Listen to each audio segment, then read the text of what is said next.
Japón, Estados Unidos, pero esta es la primera vez que viene un país pobre y ¡pum!, se pone en la primera.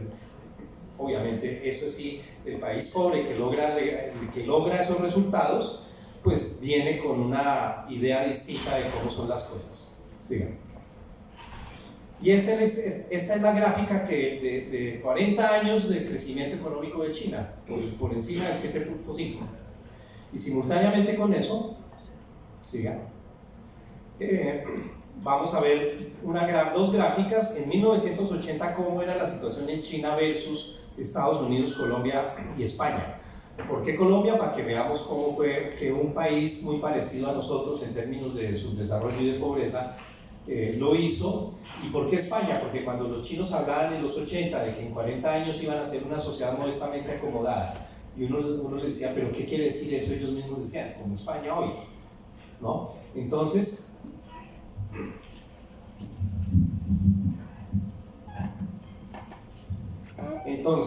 en 1980, el ingreso per cápita de China, $300 por habitante. El de Colombia, 2.700, es decir, casi 8 veces más Colombia que China.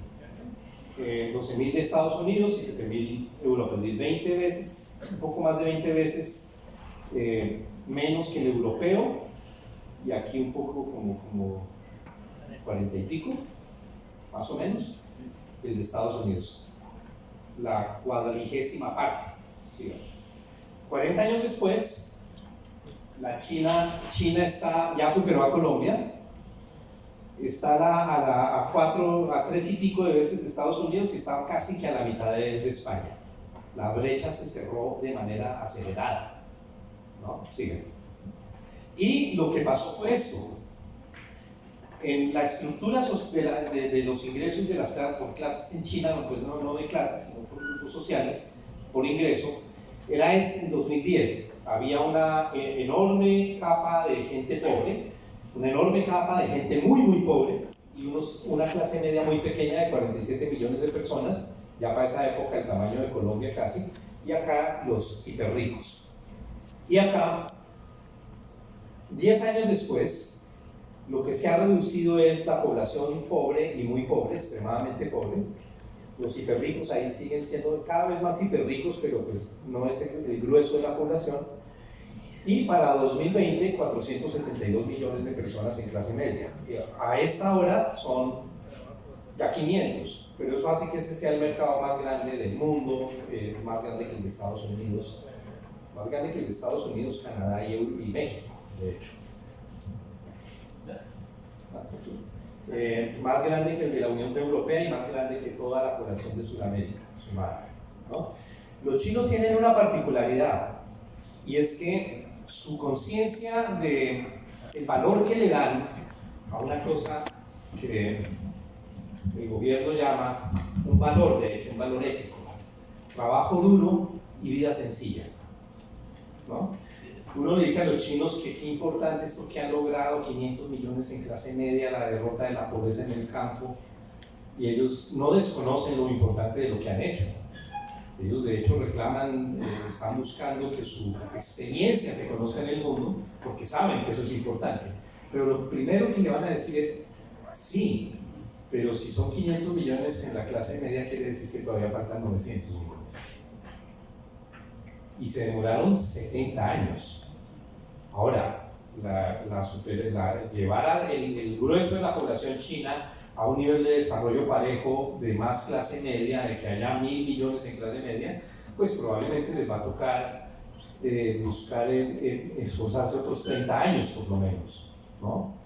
Y 30 años con unos actores internacionales tratando de hostilizarla y de provocar la guerra que distrae recursos para el desarrollo, pues la situación es crítica. Los chinos por eso buscan que el orden internacional se equilibre y se mantenga un periodo de paz mundial duradero, más duradero de lo que ya ha durado en términos de confrontaciones globales. Entre la Primera y la Segunda Guerra pasaron 20 años y llevamos ya más de 70 años en una guerra mundial, ¿no? pero obviamente para los chinos enfocarse en el desarrollo, concentrarse en el desarrollo es clave y necesitan por lo menos 30 años más, no para después entrar en guerra, sino para seguirse desarrollando y ayudar a los demás países a que se desarrollen. ¿Sí? Y en términos de su comercio internacional, entonces han formado una economía que compra mucho y vende mucho. La idea de que China depreda las economías nacionales pues es un sofisma absoluto. Si uno compara el superávit comercial global de China en 40 años, lo que le va a dar es que los chinos tienen un superávit comercial de más o menos el 10%, que es una cosa pues apenas para un negocio.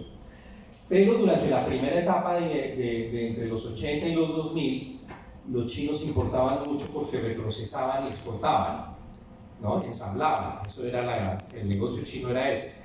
Entonces su exportación se compensaba con una con una importación muy grande porque reprocesaban. Entonces los países que producían los insumos para ensamblar también recibían un beneficio muy grande.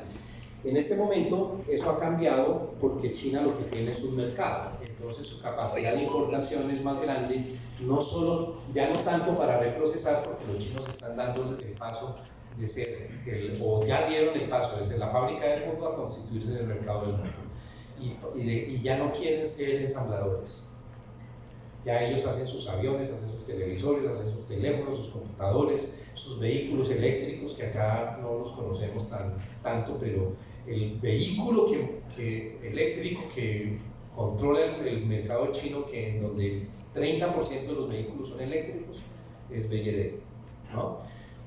Y por eso hay un giro de que las cosas que vienen de China ya no se marquen como Made in China, sino como Made by China, hecho por China, no hecho en China, ¿no? Eso es una mentalidad de un país en el que se ha producido una transición industrial importantísima. Sigan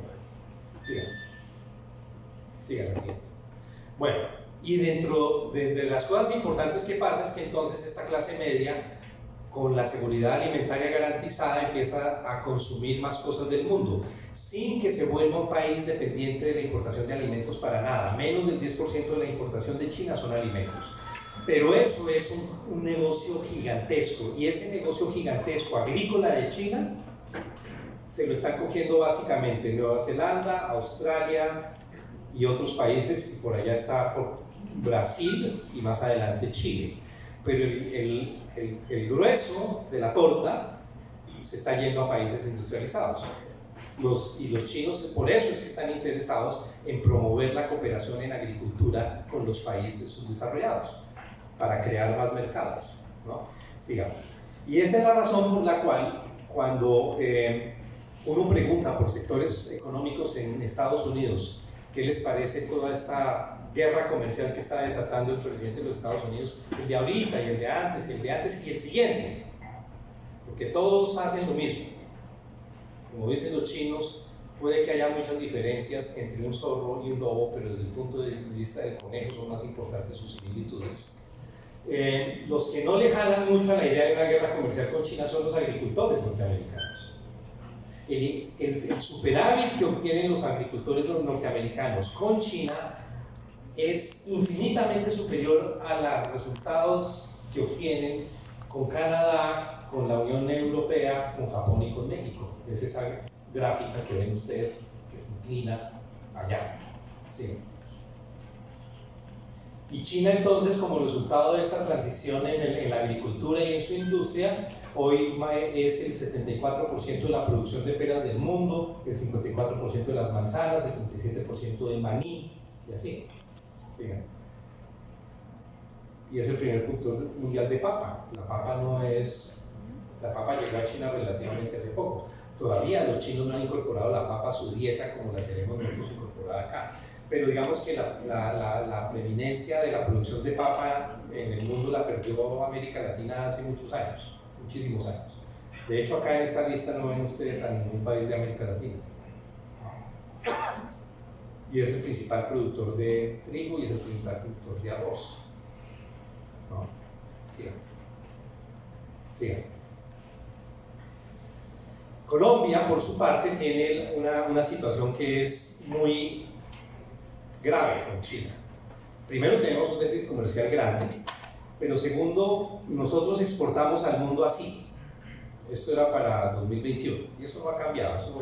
Cambiar esa estructura demora mucho más tiempo que lo que hemos transcurrido desde el 21 para acá. Pero nosotros cuando exportamos el 47-48% de extractivas y el 22% de productos agropecuarios, ¿no? Al mundo. Miremos qué pasa con China. Sí. Entonces, al mundo, a China,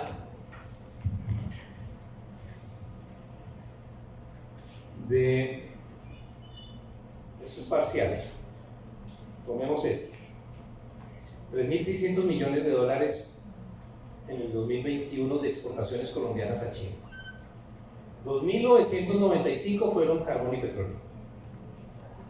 Y si uno le suma esto para tener una estadística de industrias extractivas, tiene 258, es decir, 2.260 millones de dólares de un total de 3.160. 3.160. Quedan 500 millones de dólares para cosas que no son extractivas. Es decir, la balanza, la canasta exportadora de Colombia a China está concentrada en un 97-98% en extractivas, cuando nuestra exportación de extractivas al mundo es del 48%. Eso es ridículo, ¿no? ¿Por qué? Porque mientras tanto otros países de América Latina han ido cambiando la estructura de sus exportaciones para incrementar la exportación agrícola de valor agregado, vinos chilenos, cortes de carne argentinos, cerezas chilenas, ¿no? Y entonces estos países siguen exportando muchas extractivas, pero Chile puede estar llegando al 30% de agricultura en la exportación a China. Brasil igual, Uruguay igual, sí. Bueno, es otra forma de verlo. Mientras tanto, del mundo, China, pues lo que importa son tecnología, maquinaria y mucha materia prima, en efecto. Pero la importación de alimentos ha ido creciendo, pero no es el centro de la importación china. Esto, siga. Esto busca además otra. Bueno, entonces. Aquí es para notar lo siguiente: nuestra relación económica con China es altamente complementaria. ¿Por qué? Porque lo que los chinos nos compran, ellos no lo producen, y lo que ellos exportan nosotros no lo estamos produciendo, básicamente. La importación que viene de China de productos alimenticios es menos del 1%. Son básicamente cosas que los chinos importan para su colonia, porque no la producimos acá, ¿no? En cambio, nuestra relación con Europa, en términos de la competencia en agricultura, es distinta. O hablen ustedes o no de cómo fue el impacto de la apertura comercial de Colombia en el agro. ¿Por qué? Porque nos compitieron a los productores de manzanas con las pocas manzanas que se producían acá, los productores, la importación de lácteos con los quesos que se producían acá. ¿Hubo o no hubo un impacto? En la cebada, ¿no? Y entonces es un mercado que es autosuficiente en su agricultura, pero que no tiene como centro exportar agricultura, razón por la cual ahí somos complementarios, no somos competidores. Pero ojo, y nos dormimos, porque además desde en los últimos años ha pasado lo siguiente: en los últimos 10 años China empezó a estar entre nuestros primeros 5 socios comerciales. Y China es el mercado más dinámico, la economía de más crecimiento, la clase media que más está desarrollándose a pasos acelerados, porque en Estados Unidos uno dice hay 330 millones de habitantes, pero no todos son ricos. En Estados Unidos hay un problema de pobreza urbana y rural muy grave. Si uno le resta la pobreza a Estados Unidos, pues tiene que quitarle por ahí 80 millones de personas al mercado. Pero pasa lo siguiente, no es la primera vez que nosotros tenemos una relación importante con Asia. En los 80, 90 y hasta los 90, finales de los 90, Japón fue muy importante y después Corea fue muy importante, pero nunca ni Japón ni Corea estuvieron dentro de nuestros 5 socios comerciales. La primera vez que un país asiático, que es la zona económica más dinámica del mundo, Japón, Corea, India, China, se vuelve importante para Colombia es con China. Es el primer país con el que realmente desarrollamos nuestra identidad como país de la cuenca del Pacífico. Sí.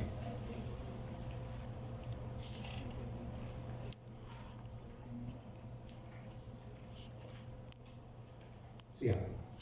Bueno, gran parte de la expansión del comercio agrícola con China se da que gracias a que los países han adoptado mecanismos institucionales para fortalecer ese comercio de agricultura con China y fundamentalmente la adhesión a la iniciativa de la Franja y la Ruta. Hace 2 días los ecuatorianos que tienen una relación tan vieja como nosotros con China llegaron a un acuerdo con China para aranceles cero en una serie de productos agrícolas, que en este momento esos aranceles están entre el 5 y el 20%, va a haber un periodo de transición y van a llegar aranceles cero de productos agrícolas ecuatorianos. ¿Cuáles? Entre los muchos que dicen, porque va a haber camarones, pescado, 2 que a mí me preocupan mucho: flores y café. A China van a llegar con arancel cero, flores ecuatorianas y café ecuatoriano. Algo está pasando ahí. Y lo que está pasando es fácil de identificar. Nosotros no hemos desarrollado y profundizado la relación con China al nivel que deberíamos hacer. Y obviamente el desarrollo y el despliegue de todos los mecanismos que permitan desarrollar esa cooperación.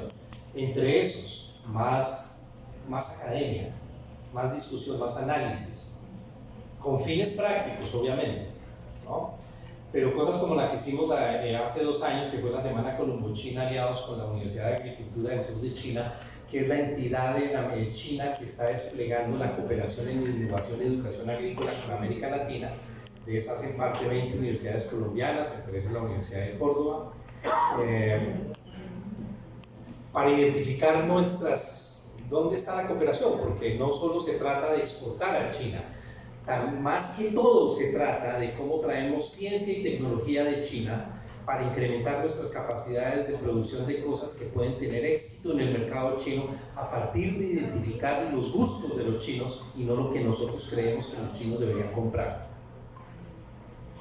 ¿no? Los chinos, por ejemplo, que consumen muchos hongos. Si nosotros, aliados con los chinos, identificamos zonas productoras de hongos y un volumen de exportación de buena calidad de hongos, esos hongos no se van a vender acá, se van para China.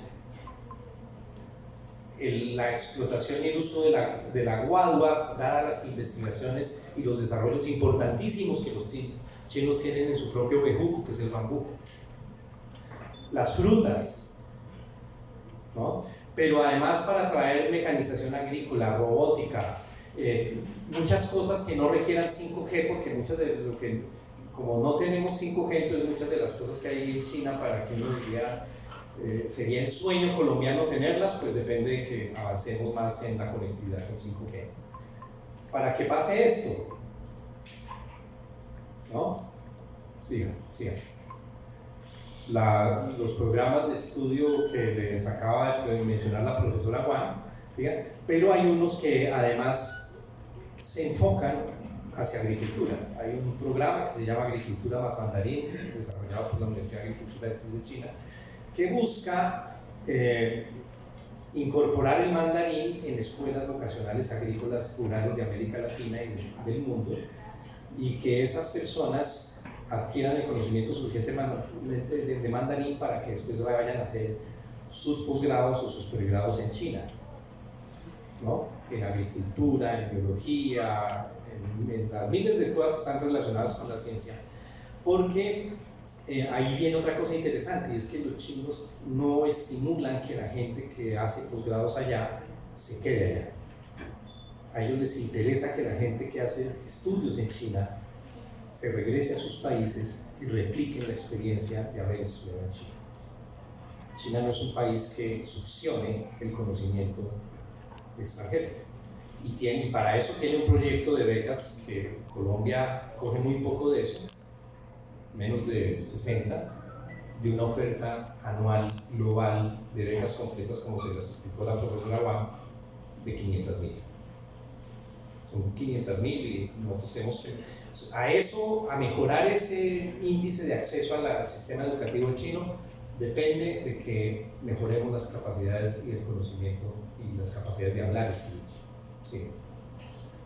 Y el resultado pues es que ya para finales del 2020 el 98.99% del campo chino estaba por fuera de la pobreza y totalmente por fuera de la pobreza en el año 2021.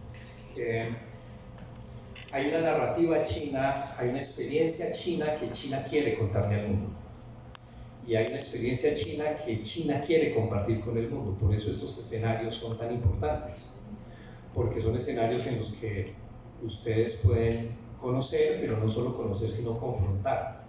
Y el último punto de la confrontación en relación con los datos y con la experiencia es vivir en China.